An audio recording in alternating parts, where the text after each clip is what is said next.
this is a very expensive lawnmower.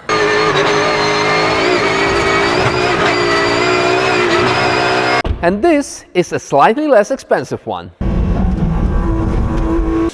And this is a much more affordable Motion Luba 3 all-wheel drive lawnmower. And most importantly, with the previous ones, you need to do all the work by yourself, whereas here it does all the mowing for you. So you can go out and mow the lawn on some other racetrack by yourself. And that's why I got myself the latest Luba 3 all-wheel drive, unlike the rear-wheel drive. And because of that, it is capable of climbing up to 80% inclines. The Nürburgring's highest incline is, I think, 27.5 or something.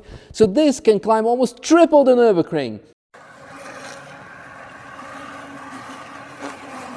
That was fast. So my Luba is already installed, easy as that, no wires, no RTK installation, so it's mowing the lawn, so I can go and hopefully not mow the lawn on the Nürburgring. But you guys can enjoy the lap with this GT4 RS in a bit, where we're having a little play with another GT3 RS. Use the link in the video description to get yourself a Motion lawnmower to upgrade your lawn, because in this heat right now, the last thing you want to do is working in the yard. And the good thing that you can do is actually jump in the car with air conditioning and do some laps. And that's what I'm gonna do. So which one should I pick for one of your next videos? You guys enjoy the lap with this one. Last lap of the day, chilling. Gonna follow this blue RS ahead of us. Come on. Eventually.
That I almost had you meme. If not for the Golf that was on his qualifying lap. Why, you know, wait. Ah, man. That was good fun.